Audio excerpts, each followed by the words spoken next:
All right, first day of spring here at Hematite Homestead and all over the country. And we're going to take a look at a few of the advantages of Kunekunes.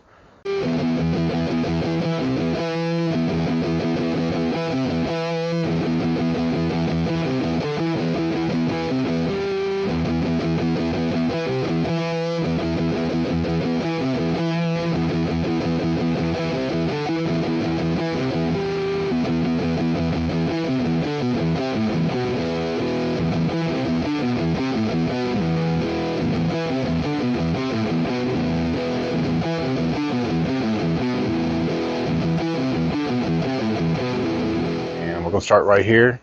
And we built this breeding pen last week.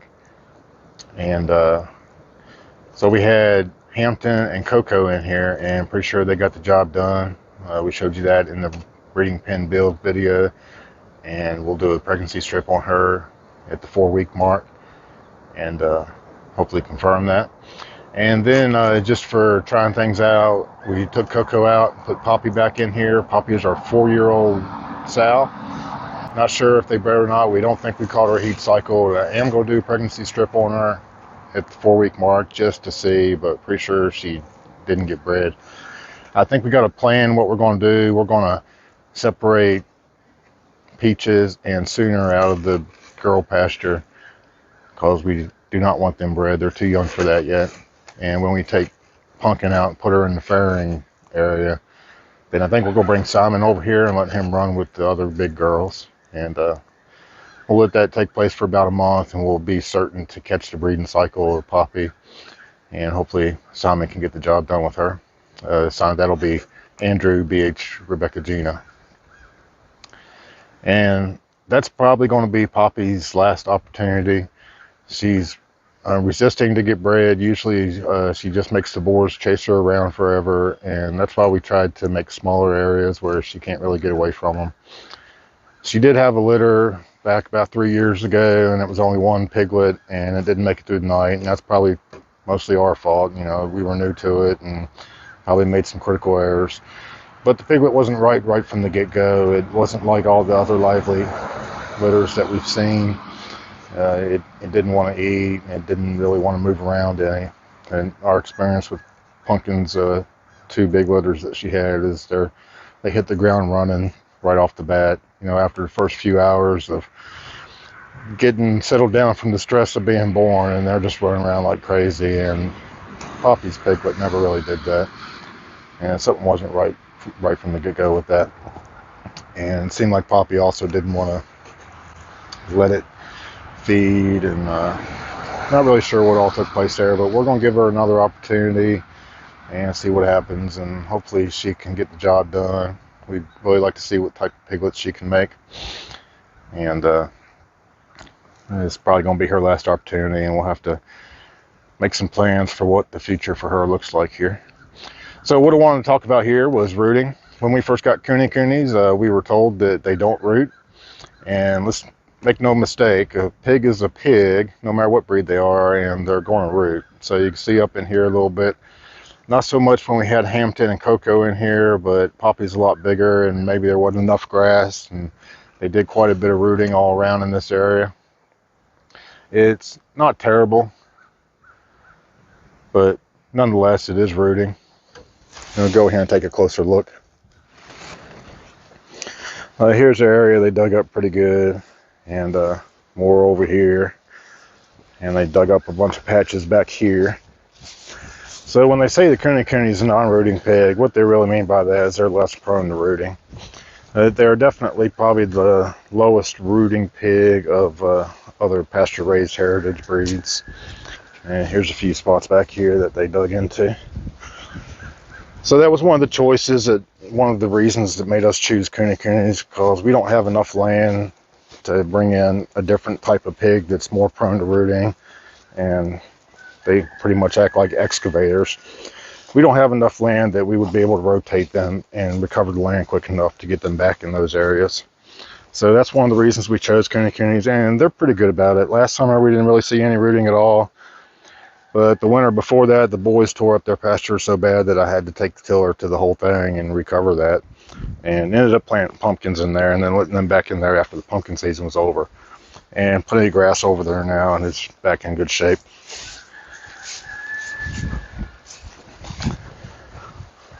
So like I said, that was one of the primary reasons that we chose Kunekunes. We definitely wanted to pasture raise pigs, and we chose them because they're less likelihood to root up all the ground. They feed on grass. We feed them, they each get 4 cups a day of 16% protein feed and a selection of vegetables and pumpkins and fruits, and they use grass to convert that into protein and fat. So that's something else that another clear advantage for having Kunekunes, and we're going to go over here and look at that.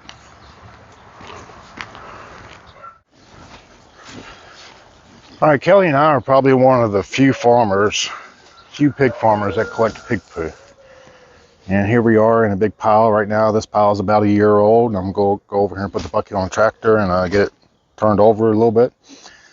Most people probably let chickens work the poo down in the pastures, and also the coonies will work it down just by walking around on it and stuff. We collect it, and over here, this pile here is about 3 years old, and let's go over and take a look at what you get.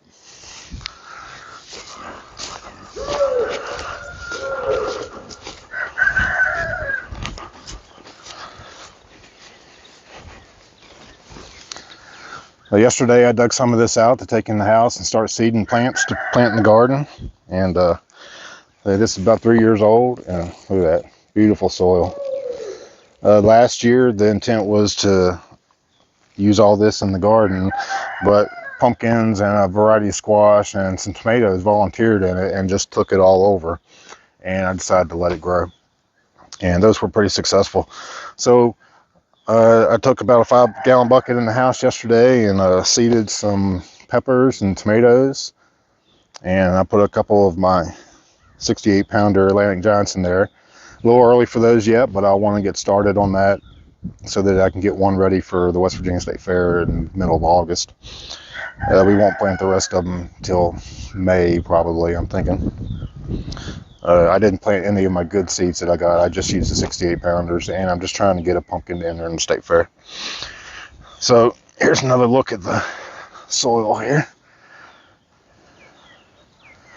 This is about 3 years old,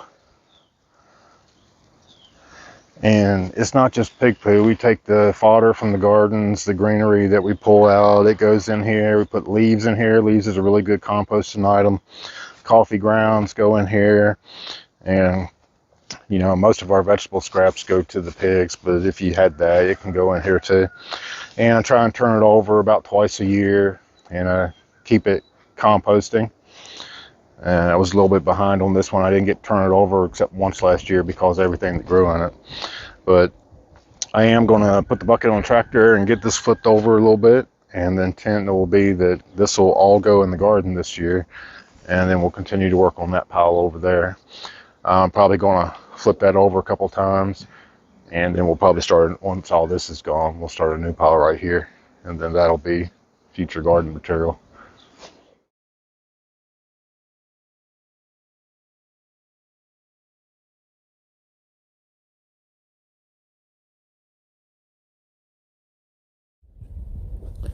Again, this is the 3-year-old pile, and you just see how good that dirt looks. Nice and rich soil. Should be plenty fertile. Another big bonus of this, we don't do any herbicides or insecticides. This is everything that they eat, and it's 100% natural. Can't wait to use this to plant in this year. Hey, this is 3 years old. We probably could have used it last year, but because all the volunteers that came up in it, we didn't use it last year, so we got an extra year to get ready for us. And it looks like 3 years is right where we want to be. Worms making homes in here. So let's turn over the 1-year-old pile and see how it compares.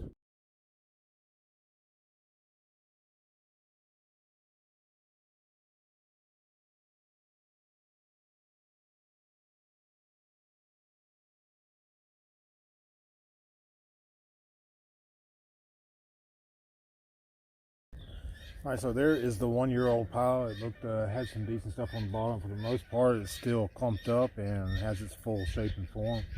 So not ready for use yet. But it will get there over time, and we're gonna give it the time it needs. And another clear advantage to raising Kunekunes is this stuff is we're basically being regenerative. We feed them, they feed us this, and we take this in turn and grow more stuff to feed them. So it's a win-win situation for everybody. And hey, that pile over there will get used this year in full. We'll grow some pumpkins in it, and we'll grow lots of other vegetables. And most of that will be for Kunekunes. We are trying to drive our garden in the direction this year that basically be a few things that we'd like to have, but for the most part, we want to be able to get an abundant amount of food for the Kunekunes. The pig poop pile wasn't really something that we knew going into it. This is something we learned along the way. So, but again, a clear advantage to raising them healthy, feeding them good stuff, and then getting this in return. So, definitely looking forward to what this pile will produce for us in a couple of years, and we'll keep adding to it for a little while. And once I get all that pile going, I'll probably start a new one, and then we'll just focus on keeping this one mixed up all the time. Another clear advantage of Kunekunes is how docile and calm and sweet they are. Makes it very easy working with them, and they're all coming running to me. I'm going to see if I can get one to lay down for me. You can give them a little bit of tension, and they'll roll over for you. And see, I'm getting rubbed up on right now. They'll roll over for you and rub their bellies. And that can be a big advantage too, because a lot of times you need to clip hooves or treat them medically for whatever, and get the back scratchy. And that's a big plus to have that relationship with them that we've developed over some time, that help them be comfortable around us and calm. And there comes Punky. I'll see if I can get her to lay down and let me see if I can feel her baby. She's got about 3 weeks to go. Yeah, I see you, honey. See, they're just like pets. She's scratching her head on me. Mike's scratching his head on me. Sooner came over and got a scratch. You want to lay down for me, honey? And you can kind of get on their belly, and they'll lay down for you and let you get a little belly rub on them. And I'm hoping she does that for me. There she goes. I want to see if I can feel her baby. Yeah. So this is a big advantage. You know, if we need to trim her hooves or treat her for something or whatever, then you know, you can get them right on their back. They don't like being on their back. They're totally defenseless on their back, and it's a situation they don't want to be in. Sometimes it's got to be done.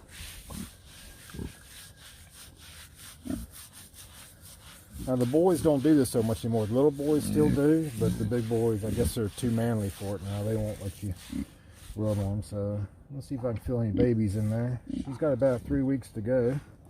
I don't remember when we felt babies last time. It probably wasn't the 3-week mark. She's getting a nice little belly on her there. I don't see any kicking or feeling any babies. We'll keep checking her for another week or so. I think it was about the 2-week mark we could really start feeling babies. But again, clearly an advantage. See, I've got all 7 of the girls around me right now, and it's easy for me to maintain control. And here comes the Poppy.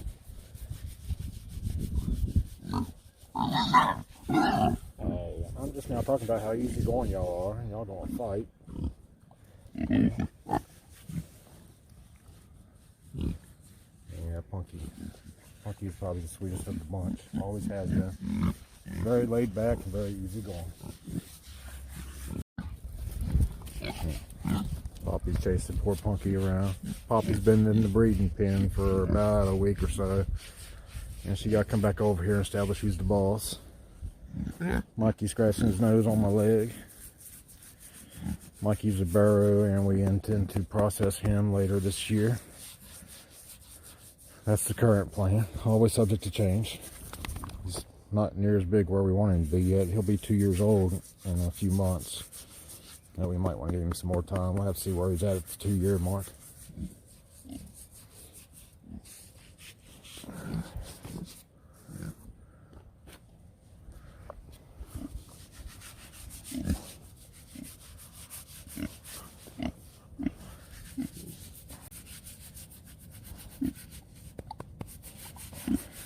Peachy's gonna lay down, it looks like. Give a little bit of loving. You wanna lay down for me, Peachy? Come on, show him you can do it. Show him how easy it is to get you guys. Oh, there she goes. Oh yeah. We got number 2 belly rub since I came in here. And Peachy's a sweet little girl too. Peachy would climb up in my lap when we first got her, when she was little enough to still do that. Now she's quite too big for that. Alright, that is clear advantage number 3 we talked about today. Yes. And that's it for today. Thanks for watching, and definitely stay tuned. In about 3 weeks, this girl here is going to have some babies, and they're going to be boars this time. Boars Ariagiana, and definitely look forward to that. We're going to do things a little bit different this year. The last 2 litters of hers, we sold all but one of them as registered breeding stock, but we are going to take a different approach this year, and we are only going to sell the best of the best for breeding stock. The rest will be burrowed, or we'll keep yolks for companions and future meat products. Oh, you hear that? We aren't eating you. Y'all are too cute to eat. Y'all don't get to eat. We're not going to eat you, Peachy. You're going to make us some pretty babies.